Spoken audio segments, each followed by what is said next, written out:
350 ஒரு சர்வீஸ்க்கு வந்தா என்னென்னலாம் பார்க்கணும், சர்வீஸ்ல ஆயில்ல இருந்து இந்த பேட்டரி ஓட்டுல இருந்து இதுல என்னென்னலாம் ப்ராப்ளம் வருது, இது எப்படி ஈஸியா ஹேண்டில் பண்ணலாம் அப்படின்றத தருமபுரியை சேர்ந்த நாசர் அவர்கள் வந்து நம்மளுடைய உரையாற்ற இருக்காரு.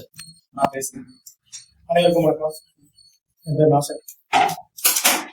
இது வந்து பாத்தீங்கன்னா ராயல் என்ஃபீல்ட் 350 வண்டி. இது நம்ம ஜென்ரல் ஆயில் சீரிஸ் எடுக்கிறோம் அப்படின்னு பாத்தீங்கன்னாக்கா மெயினா நம்ம இதுல சேஞ்ச் பண்ண வேண்டிய முக்கியமான விஷயம், ஆயில் மாற்றும் போது compulsory air filter, oil filter வந்து ஆயில் ஃபில்டர் மட்டும்தான் மாற்றுவோம், கம்பல்சரி ஏர் ஃபில்டர் மாத்திருங்க. இந்த வண்டிலாம் பாத்தீங்க அப்படின்னாக்கா ஸோ இதுக்கு முன்னாடி இந்த BS3 BS4 மாடல் அந்த இன்ஜின்லாம் பாத்தீங்கன்னா ஏர் ஃபில்டர் வந்து கொஞ்சம் பிளாக் ஆனாலுமே இன்ஜினுக்கு எட்டுக்கு ஏறக்கூடிய ஆயில் வந்து கம்மி பண்ணிடும். ஏற்ற ஒரு பிளாக் ஆயிடுச்சு அப்படின்னா ஏர் சர்க்குலேஷன் பிக்கப்ல இருந்து எல்லாமே உங்களுக்கு இருக்கும், ஓரளவு தான் கம்மியாகும். இன்ஜினுக்கு ஏற வேண்டிய ஆயில் வந்து ஃப்ளோ வந்து குறைச்சிடும். அதனால வந்து ஆயில் எப்போ வாங்கினாலும் ஏர் ஃபில்டரோ கம்பல்சரி ஆயில் ஃபில்டரோட சேர்த்து மாற்றிடுவாங்க.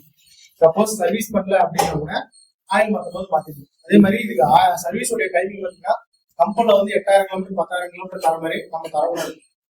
3500 4000 அவ்வளவுதான் ரீசன். அந்த 4000 கிலோமீட்டர் ரீசனே பாத்தீங்கன்னா இந்த வண்டிகள் எல்லாம் பாத்தீங்கன்னா 3 லிட்டர் ஆயில் ஆகும், 2.4 லிட்டர் கெப்பாசிட்டி. இந்த வண்டிக்கு வந்து பாத்தீங்கன்னா இப்போ வந்து BTR ரீபான் கிளாசிக் இந்த வண்டிக்கு பாத்தீங்க அப்படின்னா 2 லிட்டர் ஆயில். அந்த கேஸ் எல்லாமே ரிமூவ் பண்ணி எல்லாம் கிளீன் பண்ணி மாற்றோம், கிளச்சு கட்டுறோம், மேக்னெட் ரிமூவ் பண்றோம்ன்ற பட்சத்துக்கு 2 லிட்டர் 100 ml ஊற்றலாம். ஜென்ரலா சர்வீஸ் பண்றோம் அப்படின்ற பட்சத்துக்கு 1 லிட்டர் 800 ml ஆயில் ஊற்றலாம் போதும். ஆயில் ஃபில்டர் மாற்றும் போது ஆயில் ஃபில்டர்ல பாத்தீங்கன்னா ஒரு சின்னதா ஒரு தகடு மாதிரி வரும், அது வந்து கனெக்டர் வச்சு புஷ் பண்ணி பாருங்க. புஷ் பண்ணீங்க அப்படின்னா அந்த தகடு வந்து பிளே வரும், ஆப்போசிட்ல வரும். கேஸ் உள்ள உட்காருங்க, கேஸுக்கு வெளிப்பக்கமா வரும். கேஸுக்கு வெளிப்பக்கமா வர வந்து பாத்தீங்கன்னா புஷ் பண்ணி பாத்தீங்க அப்படின்னாக்கா ஆயில் போல்ட் இது வந்து ஒரே போல்டு தான். பழைய வண்டிங்களுக்கு பாத்தீங்க அப்படின்னா BS3 BS4 மாடல்லாம் பாத்தீங்க அப்படின்னா 3 போல்டு வரும். ஆயில் ரேட் 12 சைஸ் போல்டு ஒண்ணு, 19 சைஸ் போல்டு ஒண்ணு, 8 சைஸ்ல 2 போல்டு வரும் ஸ்கைனருக்கு. இது 3 போல்டு வரும். இந்த வண்டிக்கு வந்து பாத்தீங்கன்னா லேட்டஸ்ட் வந்து கிளாசிக்கும் மீடியாருக்கும் அப்படி பாத்தீங்கன்னா ஒரே ஒரு போல்டு தான், 8 சைஸ் போல்டு, 2 போல்டு, 10 8 சைஸ் தர 2 போல்டு தான் இந்த வண்டிக்கு. அதே மாதிரி பாத்தீங்கன்னா இன்ஜின் ஆயில் ஊத்துறது ஒரு இடத்துல ஊத்தா போகுது. இன்னமும் நிறைய பேர் வந்து நம்ம வந்து கன்ஃபியூஸ்ல இருக்காங்க. லெஃப்ட் சைட்ல கிளச் இருக்குது, லெஃப்ட் சைடு தனியா ஊத்துருமா அப்படின்னா ஒரே இடம் ஊத்துனா போதும்.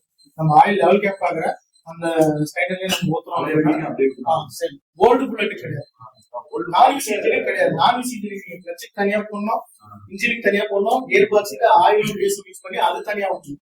இதுக்கு அப்படி கிடையாது, இது ஆயில் யூஸ் பண்றதுலாம் கிடையாது. இன்ஜின் ஆயில் மட்டும்தான் ஒரே இடத்துல போட்டாங்க. 15க்கு 50 15W50 தான் இந்த வண்டியோட கிரேடு. ஆயில மாத்தி போடாது. ஆயில் மாத்தி போட்டோம் அப்படின்னாக்கா இன்ஜின் நார்மலாவே இன்ஜின் ஓவர் டெம்பரேச்சர் இருக்கும். நம்ம கிரேடு மாத்தி போட்டோம் அப்படின்னாக்கா இன்னும் கொஞ்சம் ஓவர் டெம்பரேச்சர் ஆகும். ஸோ ஆயில் கிடைக்காத பட்சத்துக்கு நம்மளுக்கு 15W50 கிடைக்கல அப்படின்னா நல்ல குவாலிட்டியான ஆயில் நம்ம வந்து பார்த்தோம் அப்படின்னாக்கா இப்போ மோட்டலு ஒர்த்து, அதே மாதிரி பார்த்தீங்கன்னாக்கா மொபைல், இந்த மாதிரி கிரேட வந்து 2050 ஊற்றலாம். ரேரான பட்சத்துக்கு ஆயில் கிடைக்கல அப்படின்ற பட்சத்துக்கு நல்ல ஒரு குவாலிட்டியான ஆயில் ஊற்றலாம். வந்து அந்த மாதிரி வந்து 2050 வரைக்கும் 15W50க்கு பதிலா 2050 ஊற்றலாம். ரேரான டைம் தான், கிடைக்கலன்ற பட்சத்துக்கு யூஸ் பண்ணி 800 SL கிரேட் போடலாம். 2050 போடலாம். ஆக்சுவலி அந்த பழைய வண்டிக்கு பாத்தீங்க அப்படின்னாக்கா வந்து இதுக்கெல்லாம் சிந்தட்டிக் ஆயிடுது. அதுக்கு வந்து செமி சிந்தட்டிக் BS4 BS3 வண்டிக்கெல்லாம் செமி சிந்தட்டிக் தான் ஊற்றணும் கிடையாது, சிந்தட்டிக் ஊற்றலாம். சிந்தட்டிக் தான் ஊற்றலாம். எவ்வளவு வருது அதுக்கு வந்து 2.800. இன்ஜின் ஓவரால் பண்ணீங்க அப்படின்னாக்கா 3.200. கேஸ் எல்லாம் கல்வி பண்ணீங்கன்னா 3 லிட்டர் ஊற்றலாம். இன்ஜின் ஓவரால் பண்ணீங்கன்னா 200 சேர்த்து 3.200. இதுக்கு போருக்கு ஆயில் கெப்பாசிட்டி பாத்தீங்கன்னா 450 ml பர் லிட்டர். ஒரு லெட்டுக்கு 450 ml 450.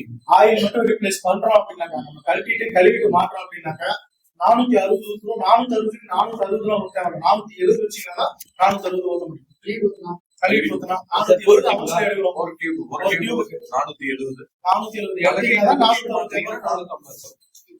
ஒரு சில வண்டிக்கு வந்து ஆயில் மாற்றும் போது அடியில் ஃபில்டர் வந்து கிளிக் பண்ண ஒரு 2 லிட்டர் ஆயில் இறங்குறது. அப்ப 8 ஆயில் இறங்க என்ன பண்ணிக்கலாம்? அந்த மெத்தட் ஆரம்ப காலத்துல நானே பண்ணியிருக்கேன், விஷயம் தெரியாதப்ப. 8க்கு ஆயில் இறங்கிறத என்ன பண்ணுங்க, ஹைட்ராலிக் பிஸ்டன் உட்காந்து பழைய வண்டிகள் இல்ல இல்ல இருக்கு. நீங்க சொல்றது இருக்குது, பட் அது பண்ணக்கூடாது. சரி நீங்க ஸ்டார்ட் பண்ண தேவை. என்ன பண்ணா ஸ்டார்ட் பண்ணி விட்டுட்டு படப்படன்னு ஓட விட்டுட்டு நீங்க கேட்டது கரெக்ட் தான். அந்த 19 சைஸ் போல்ட கட்டிட்டு வண்டி ஸ்டார்ட் பண்ணி இல்ல ஆயில் ஃபில்டர் 8 சைஸ் போல்ட் வருது இல்லையா, 2 போல்ட் கழட்டி விட்டு கிளிக் பண்ணா ஒரு 2 ஆயில் 3 ஆயில் இறங்குது. அதாவது ஒரு செக் பண்ணவா ஸ்டார்ட் பண்ண இல்ல கிளிக் பண்ணாவே அவ்வளவு வராது. ஸ்டார்ட் பண்ணீங்கன்னா மட்டும் தான் வரும். இல்ல கிளிக் பண்ணாவே ஒரு 2 ஆயில் இறங்குது. சரி ரைட், நான் இது வரைக்கும் அந்த மாதிரி பார்க்கல. நீங்க சொல்றீங்க கிளிக் பண்ணா வரல.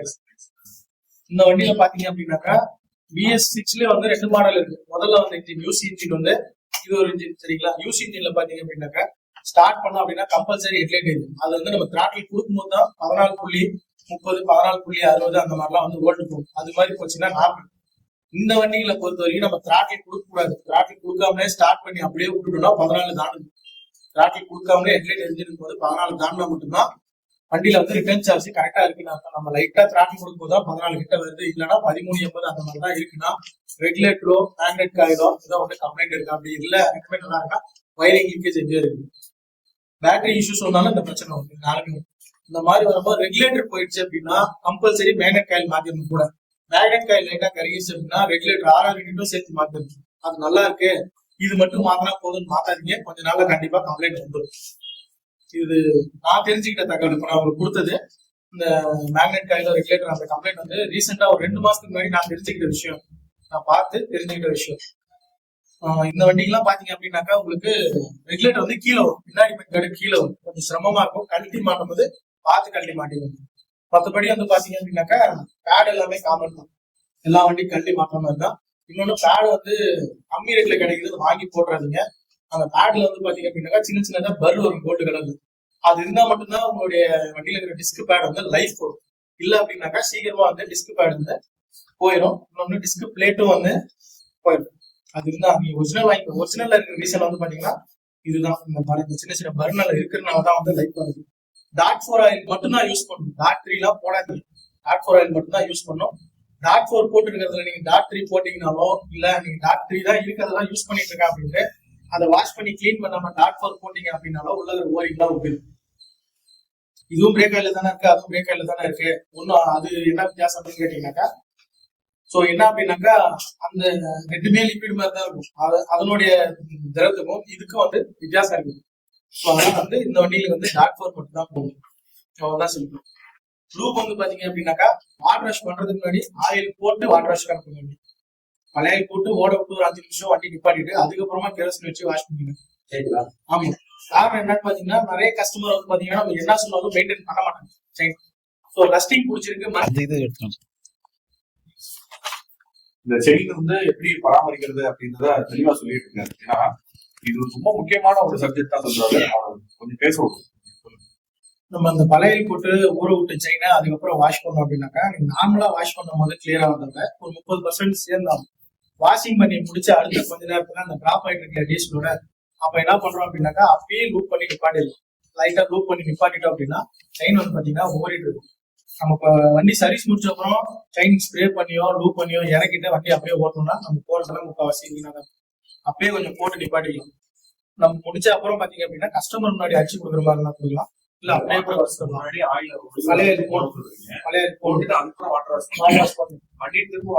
ட்ரை ஆன அப்புறம் நீங்க அப்பயே லூப் அப்பயே போட்டீங்கன்னா டூப்ளிகேட் வரும். இது வந்து பாத்தீங்கன்னாக்கா கிட்டத்தட்ட ஒரு 15 வருஷத்துக்கு முன்னாடி வந்து பஜாஜ்ல கொண்டு வந்தாங்க இந்த மெத்தட். இப்படிதான் வந்து நம்ம வாட்டர் வாஷ் பண்ணணும்னு ஒரு ரூலை வச்சிருந்தாங்க. நம்ம மற்ற கம்பெனிலாம் இல்ல பஜாஜ்ல வச்சிருந்தாங்க. அதே மாதிரி பாத்தீங்கன்னா நார்மல் செயின் வந்து பாத்தீங்கன்னா பேஸ் ஆயில் எப்படி இருக்கோ அது மாதிரி கிரீஸ் வந்து ஹீட் பண்ணி அந்த கலவர் பண்ணி அதே மெத்தட்ல கழுவி ஆயில் அதை கொதிக்க அதுல போட்டு எடுத்து செயின் அதுக்கப்புறம் தான் மாட்டோம். இது மாதிரி பண்ணும்போது வந்து பார்த்தோம்னா செயின் வந்து லைஃப் வரும். கஸ்டமர் கிட்ட நம்ம பண்ணி கொடுக்கும்போது நம்ம இதை வந்து சொல்லிதான் கொடுத்தாலும் செயின் விஷயம் மெயின் விஷயமே கஸ்டமரோட பெரிய ப்ராப்ளம் பாத்தீங்கன்னா வண்டி வந்து எனக்கு டைட்டா வருது, மைலேஜ் வரல, ஓடும்போது பாத்தீங்கன்னா அரைக்கிற மாதிரி சவுண்ட் வருது. புல்லட்டை பொறுத்த வரைக்கும் கஸ்டமர் இந்த கம்ப்ளைண்ட் எல்லாம் எது சொன்னாலுமே முதல்ல நீங்க பார்க்க வேண்டிய 2 விஷயம் டிஸ்க் இருந்தா பேக்கிங் டைட் ஆகுதான்னு பார்க்கலாம். இல்ல அப்படின்னா செயின் வீல் டைட் ஆகுது, அந்த பேரிங் கம்ப்ளைண்ட் இருக்கா இது மட்டும் தான் பார்க்கணும். ஏன்னா ப்ராப்பரா அதுல வந்து பாத்தீங்கன்னா செயின் எந்த கஸ்டமருமே மெயின்டைன் பண்றது இல்லை. ஏன்டா அதுல 20% கஸ்டமர் தான் மெயின்டைன் பண்ணுவாங்க. இதை சொல்லிருக்கேன். லூப் பண்ற மெத்தடும் பாத்தீங்க அப்படின்னா கஸ்டமரோட தெளிவா சொல்ல வேண்டியது லைட் நம்ம வீட்டாண்ட நிப்பாட்டும் போது தான் லூப் பண்ணுவீங்க. நம்ம லூப் ஃபர்ஸ்ட் ஒன்னே போனோம்னா போச்சு, கஸ்டமருக்கு தெரியாது. 200 கிலோமீட்டருக்கு ஒன்ஸ் லூப் பண்ண சொல்லுங்க. அதே மாதிரி பாத்தீங்கன்னா 15,000 கிலோமீட்டருக்கு ஒன்ஸ் வந்து சேஞ்ச் பண்ண சொல்லுங்க. பிளக்கும் 5,000 கிலோமீட்டருக்கு ஒன்ஸ் வந்து 12,000 கிலோமீட்டர் 5,000 கிலோமீட்டர் பிளக் சேஞ்ச் பண்ணிடுவாங்க. நான் வந்து பாத்தீங்க அப்படின்னாக்கா compulsory service clutch cable change பண்ணுவேன். 2 சர்வீஸ் பண்ணி எக்ஸ்ட்ரா கேபிள் சேஞ்ச் பண்ணிடுவோம். இது நல்லாவே இருக்கும். கேபிள் ஏன் மாத்திரம் அப்படின்னு பாத்தீங்கன்னா இது சின்ன வண்டி கிடையாது. எந்த கஸ்டமருமே கேபிள் கட்டா ரோட்ல தள்ள முடியாது, ரொம்ப சிரமம். இந்த மாதிரி விஷயங்கள்லாம் இருக்கிறதுனால ஸோ முன்னாடி வந்து சேஞ்ச் பண்ணி சொல்லிடுவோம். 6,000 கிலோமீட்டர் இந்த வண்டியில பாத்தீங்க அப்படின்னாக்கா ட்ரிப் கிடையாது. இந்த வந்து ட்ரிப் பட்டன் கிடையாது. நம்ம மத்த வண்டியில பாத்தீங்கன்னா பாஸ் லைட் வரும். இதுக்கு வந்து பாஸ் லைட் பட்டன் எல்லாமே ஹெட்லைட் பட்டன் இருக்கு. நம்ம ட்ரிப் க்ளோஸ் பண்றது, சர்வீஸ் க்ளோஸ் பண்றது எல்லாமே இந்த பட்டன் தான். இந்த வண்டிகளை எல்லாமே அழிக்கிறது எல்லாமே அந்த ஐ பட்டன் ஒண்ணு இருக்கு அதுல. மற்றது எல்லாமே பாத்தீங்கன்னா நார்மல் தான் இந்த வண்டியில. சரிங்களா? Okay, thank you.